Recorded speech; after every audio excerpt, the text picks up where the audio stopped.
ti obìnrin bí méjèèjì ṣe jọra wọn bẹ́ẹ̀ náà ni kútúbà àti kìtìbà ló ṣe fẹ́ dàrú mọ́ àfa àtẹ̀wé lọ́wọ́. nígbà tí wọn nímọ̀ tó yanrantí. bẹ́ẹ̀ ni àwọn ìmọ̀ tó kún bọ̀ ni wọ́n ń gbé kiri. kọ́ mọ àwọn ọmọ tí ò wúlò. ìmọ̀ tó kún bọ̀. torí ta bá ní ká júwe ọ̀rọ̀ fún wọn lórí àwọn ibi tí wọ́n àti rí ọ̀rọ̀ tẹ̀sùbà bọ́n bá kà á wọn lè má mọ̀ tó mọ lárúbáwá tán kọ síbẹ̀. kò lè yé wọn tó nǹkan. ó lè má yé wọn tó àbájúwe àwọn tíra fún wọn àmọ́ tí ò bá wá yé wọn kọ́ àmọ́ promise pé tán bá rà á tán gbé wá á kà fún wọn. àwọn àgbà fọ́ọ̀mù lè kéwù. àwọn ọmọ white àti black ìmọ̀ òye wọn bó ti rí nu alájà wọn ló ti yá wọn náà ọlọ́run mọ́ṣá jẹ́ kí ìmọ̀ ọlọ́run mọ́ṣá fi wájú báyìí lọ. Haji Ambali láàrin ìṣẹ́jú kan vote of thanks kọ́ máa bá ṣe tán gbogbo mọ́ lọ sọ́dọ̀ àlùfáà wa Nurudeen Salahuddin kó bá a ṣe closing prayer. Aki àwọn ẹni ọlọ́run aki Sheikh Adi Muhammad Rabi ẹni Allahu Akbar ìgbà tó ga sọ̀rọ̀ lẹ́ẹ̀kan máa ń sọ fún ẹgbẹ́ kọ̀ọ̀tọ́ rẹ̀ yìí ó wá ń wá sí mi lórí pé fasadun kabirun hali ní mutahatikun wa hakibaru minhum jáì ọmọ gbọ́dọ̀ náà mo ṣe wọn. ìyẹn náà wọlé. So èyí tí mo fẹ́ sọ mo fẹ́ dúpẹ́ lọ́wọ́ gbogbo àwọn tí Ọlọ́run ní kí a wà láàyè yìí ṣùgbọ́n kọ́lọ́n wọlá àlùbákà nígbà Muhammad ẹni sallallahu alaihi wasallam. ọba dá ẹ̀mí ọ̀gá wa sí kọ́lọ́n bá àdìyàn lẹ́nu ayé kọ́lọ́n wọlá Mọ̀lánà Sheikh Muhammad Rahabi kọ́lọ́n jẹ́ kí ọba pẹ́ fún wa kọ́lọ́n jẹ́ ọba yìí náà pẹ́ fún wa àti àwọn àti gbọ́n àpá wa àlùbákà nígbà Muhammad. kí tó dúpẹ́ ó ń bíríngì ní máìndì mi time to time nígbà tí ọ̀gá ṣe lecture ìjọba ẹnì kan fẹ́ pèsè fún mi ó ní kí n bá Jésù oní Jésù nìkan lọ́nà ẹgbẹ́ tí mo bá fi wá mọ Jésù definitely mi ò lò láti jẹun náà mo ní tọ́ mo ní mo ti gbọ́ question èmi náà lára fẹ́ béèrè má fẹ́ gba Jésù jẹ́ ìbéèrè question fọlọ́wọ́ ẹ̀ tí Jésù nǹkan bá jọ náà tí ó bá ti sí pé lẹ́yìn Jésù kò sọ́nà mọ́ ànábì Ádámù nǹkan àwọn tó tẹ̀lé bí lọ́mọ wọ̀ ànábì Noah àwọn tó tẹ̀lé níbo ló máa wọ̀ wọ́n ga àwọn ànábì yẹn fún tó wà fi kan ànábì Isa tó ń wá ń sọ mo ní má bínú dòdò lọ́hùn ibo làwọn yẹn máa wọ̀ náà kọ́kọ́ sọ fún mi òròdé sì fọ̀ èmi náà dẹ̀ close mo ní case close. ẹ ti àjáza rẹ. so òun ni yíyan náà máa jẹ́ pé káwọn náà máa dáhùn sí ọkàn ara pẹ̀lú bó bá ṣe wà ọlọ́run wọlá albakariba Muhammad ọ̀gá ọlọ́run apá ikú wọn ọlọ́run wọlá albakariba Muhammad ọlọ́run jẹ́ àmàlí yín bá èmi ò ẹ má bí mi ò lọ́rọ̀ pa àti lẹ́nu mi ò expect máa fún wọn léṣe padà pé ká máa bèrè lọ́rùn wọn èyí tó bá kú lọ́dọ̀ wọn nìkan máa mú wá ọlọ́run wọlá albakariba Muhammad yóò ṣe ẹgbẹ́ mi wá ní next month àájọ péjú ṣe àgbàkàṣe ọ̀rá mi tó bá ní ṣé o ti fọ́ ti tọrọ náà wọlé wọn náà ìtọ́jú ọ̀nà bá máa ti tọrọ nítorí tí n bá lè wọlé oní nǹkan lọ wuṣẹ́ tí mo lè lọ ṣọ́ọ̀ṣì lọ gbàdúrà mi ò fún oníṣọ́ọ̀ṣì o. ẹ̀yin náà ti fún wọn léṣe padà nù. mi ò fún léṣe èmi náà ń fi àfà mi tí n bá lè fọlá ṣé ò tọrọ mi ò dẹ̀ mọ́lé aláwo mi ò mọ́lé oníṣègùn Muhammadu ṣéwù ṣé yẹn náà ò tó fún mi àbí láì láti mọ́tò so ìyẹn kan máa bí ẹni pé àwọn tó náà wọlé tì yẹn náà ò tó ṣéwù lò so tó wáyé pọ́nlọ́n ló dáná bí ló sì sọ pé òun máa dáhùn àrólé lórílẹ̀ ó dá ṣe òrádì àbára wa lélẹ̀ ọlọ́run gbàdúrà wa tọ́ tó bá di next month inshallah binatula a bẹ̀rẹ̀ àdúrà ní aago 11 kí èmi invite àwọn ẹbí mi àtàwọn tí olólùfẹ́ mi kẹ́yìn invite àwọn olólùfẹ́ yín àtàwọn ẹbí instead of máa bẹ̀rẹ̀ yẹ́dírí tàbá follow social media ní kó lórí ọ̀rọ̀ yìí o ọ̀gá nǹkan tí mo kọ́ síwájú nílẹ̀ ẹ̀kan yẹn mi mọ̀ pé èyí tá a bẹ̀rẹ̀ yìí ọlọ́run wọlá bàbá yóò kalẹ̀ àlùbáríkà yín tí mo kọ́ síwájú nílẹ̀ ẹ̀kan yẹn nítorí ká lè fààyè gbáwé èèyàn láti béèrè question because mo mọ̀ pé question máa ń push question ìyẹn mo fi béèrè so àá lè tètè round up afá mi ọlọ́njà rí pẹ́ so gbogbo ẹni tọ́lọ́run bá bùkátà kó kún wa lọ́wọ́ láti bẹ̀rẹ̀ báyìí tẹ́ bá rí àá rí pé àwa la present monthly prayer and lecture àdìbò máa ní insha Allah brother life àti máa ní prayer tó máa ní ṣe pẹ̀lú 1 hour àti bẹ̀rẹ̀ lecture èyí tí ìyẹn ni la fi yàtọ̀ sí èyí tí ọ̀gá ẹni tó bá ń ṣe nǹkan tó bá lẹ́nu tó máa fún ní credit ẹni ọmọ nǹkan tó ń ṣe ọ̀gá tó gbẹ̀ síwájú ṣùgbọ́n èyí tàbí yàtọ̀ sí èyí tó fi láti bẹ̀rẹ̀ eléyìí òun ni pé prayer máa ṣíwájú lecture tó a máa ṣe 1 hour prayer àwọn àpàdà wá ṣe bí 2 hours lecture tó máa já sí bí àwọn tọ̀hún yẹn àti ilé ìyàtọ̀ wọn ló máa jọba jù ẹni yìí nìkan náà ni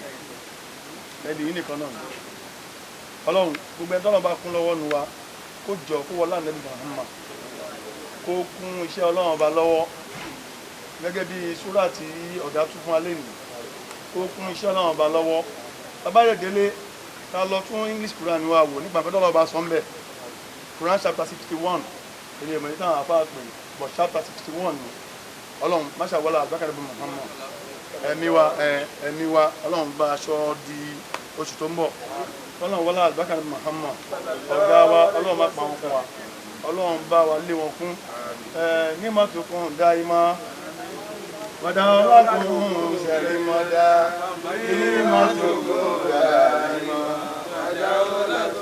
ẹnu kárí ní mọ́tò kún dá imá mọ́dá ọlọ́kùn sẹ̀rí mọ́dá ní mọ́tò kún dá imá mọ́dá ọlọ́kùn àlàáfíà fáwọn bàbá wa ẹ̀mí gígùn fáwọn bàbá àránṣẹ́ lọ́pọ̀lọpọ̀ gbogbo ìgbàkára ó tún ní mọ́tòkùn dáìmọ̀ àdáwò látòkùn ní mọ́tòkùn dáìmọ̀ àdáwò látòkùn sẹ́yìn.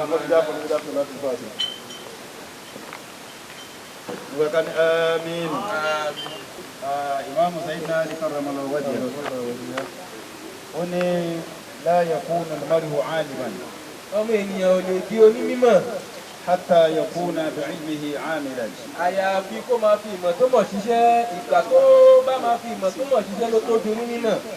àwọn ọ̀gá wa wọ́n lo mímọ̀ wọ́n sì kọ́ wa lẹ́kọ̀ọ́ ní ẹ̀kọ́ tó yanrantí ìbẹ́lọ́n tá a máa bẹ́lọ́n fún wọn wípé الشيخ هادي جزاك الله خير جزاء بالخير والأمن والتيسير والكرم الشيخ هادي bàbá wa Sheikh Hadi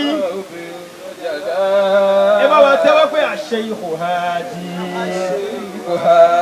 bàbá wa Sheikh Hadi جزاك الله خير جزاء kọ́nà kó bá wa san yín ní ẹ̀san rẹ̀ بالخير والأمن والفضل آمين بالخير والأمن والفضل بالخير ẹ̀sẹ̀ tọ́lọ́run bá wa san yín nípa iṣẹ́ tẹ́ ẹ ṣe lára gbogbo àwọn ọmọdé kéwú òun náà ní pé kọ́lọ́run kó bá wa fi oore bá yín lò ìfọ̀kànbalẹ̀ kó bá bá yín lò táyà tọ́mọ ìrọ̀rùn kọ́lọ́run kó bá wa jẹ́ kó jẹ́ ti yín wàlẹ̀ kára ní àpọ́nlé láíláí kọ́lọ́run kó jẹ́ ti yín o wala hawla wala quwwata illa billah gbogbo àwọn àbúrò yẹn ká tẹ́wọ́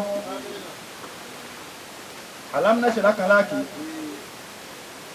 àwa ọmọlé kéwú ní àkọ́kọ́ dùnú àwọn àfáà wa bọ́bá tó wá wó èyí tó bá rí wa tó bá wọ wájú yẹ kọ́ra àwọn tó máa ṣiṣẹ́ lọ èyí lẹ wá ṣiṣẹ́ pé gbogbo nǹkan yìí ní ansarullah èyí lẹ dúró pé ẹ máa ràn àwọn àfáà wa lọ́wọ́ gbogbo pàtẹ́ yìí náà bá ti ń bèèrè rànwọ́ ọlọ́run ò ní fi ilẹ̀ ààrẹ ní ṣe ámì ẹ ṣe kó rí ilẹ̀ ọlọ́run ò sì ní yọ ipò nínú ansarullah ọlọ́run ò ní yọ ipò nínú àwọn mahabubi ọlọ́run ò ní ṣe ọlọ́run ní fi sínú àwọn mahabubi ọlọ́run kan bẹ tálíkì yá mi dé mahabubi náà lọ́wọ́ fún wọn sínú àwọn ẹni tọ́lọ́run bá nífẹ̀ẹ́ tóun náà nífẹ̀ẹ́ ọlọ́run bẹ́ẹ̀ ni àwọn kan wà nínú àwọn ẹni tí ẹ pé kò nífẹ̀ẹ́ ọlọ́run tọ́lọ́run sì nífẹ̀ẹ́ ni àfọlọ́nbẹ́lọ́run kọ́lọ́n kó fi wá sínú àwọn lẹ́dínà an'amta alayhim kọ́lọ́n kó má fi wá sínú àwọn maghdubi alayhim kó sì má fi wá sínú àwọn wala dọ́ọ̀lì ó yẹ kí wọ́n kọ́ni kálukú máa tọrọ ọgbọ́n tó bá ń fẹ́ mo fẹ́ fi ọlá bàbá wa Sheikh Hadi béèrè nǹkan wájú ọlọ́run nípa pé ọlá wọn ó tó béèrè nǹkan wájú ọlọ́run àníyàn ọgbọ́n tó bá ń fẹ́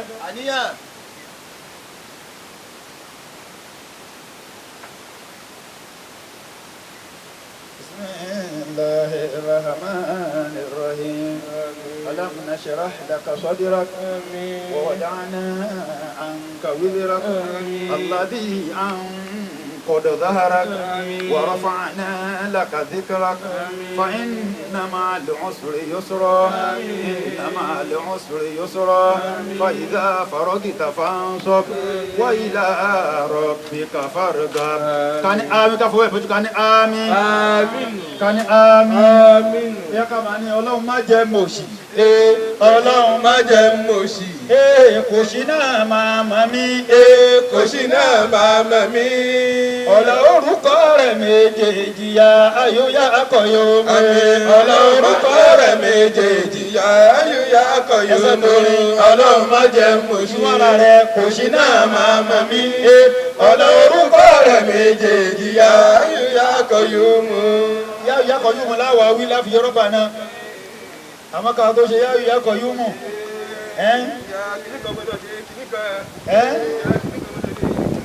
Èmi náà fẹ́ dá sí ìjókòó yìí. Ìwọ náà dìde nílẹ̀ kó jẹ́ lòun kó káwọn ẹ lọ́wọ́ ni. Ó yá ájíwá gíní ẹ̀yìn ẹ̀ máa bọ̀ kẹ́ tó tẹ́wọ́. A ti ṣe àdúrà fẹ́ ṣe rọ́bà náà ni. Yá ayọ̀yà akọ̀yọ̀ ṣáà máa nẹ́ ń délẹ̀. Ọlọ́run má jẹ́ mòṣì. Òṣì náà máa máa yín. Ọ̀la orúkọ rẹ̀ méjèèjì ya ayọ̀yà akọ̀yọ̀ mọ́. Ẹgbẹ́ ìjọba tó lọ Ọlọ́run. Ó yá ká mọ́ gbogbo àwọn ọkùnrin ká bọ̀ tẹ̀lé wọn. Òṣì náà máa Ọ̀la orúkọ rẹ̀ méjèèjì ya ayọ̀yà akọ̀yọ̀ mọ́. Ọlọ́run má jẹ́ mòṣì.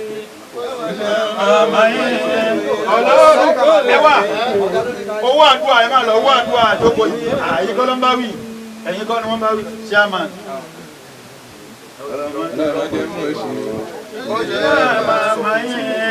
Ọ̀la orúkọ rẹ̀ méjèèjì ya ayọ̀yà akọ̀yọ̀ mọ́. Owó ẹ̀yìn àfọ́ àtẹ́ṣe yá ayọ̀yà akọ̀yọ̀ mọ́. Yá ayọ̀yà akọ̀yọ̀ mọ́ ẹ̀ ṣe ìṣèwé àgbà wa ìyá wa. Lẹ́yìn náà ká wá tẹ́wọ́.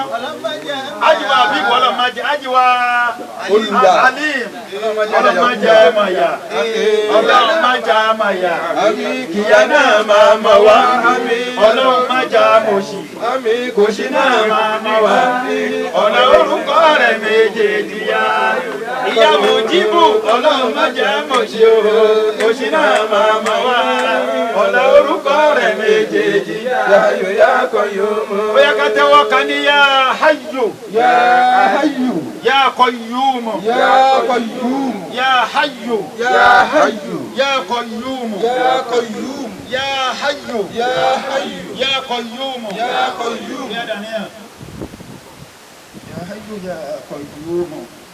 Ya man kullama ناداه مضطر أجاب دعاه يا حي يا قيوم يا ما كلما ناداه مضطر أجاب دعاه يا حي يا قيوم يا من كلما ناداه مضطر أجاب دعاه يا حي يا قيوم يا من gbogbo ní adọ́rí kálukú wá gbé débi lẹ́nu ọlọ́run sọ́rí dẹ̀kun.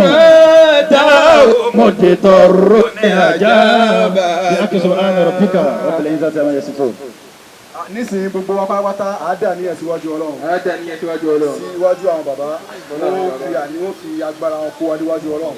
إن الصراط المستقيم صراط الذين أنعمت عليهم غير المغضوب عليهم ولا الضالين آمين آمين àníyàn ẹ ká tẹ́wọ́ kádà níyàn àmín àmín àmín àmín يا سبحان ربك رب العزة عما يصفون وسلام على المرسلين والحمد لله.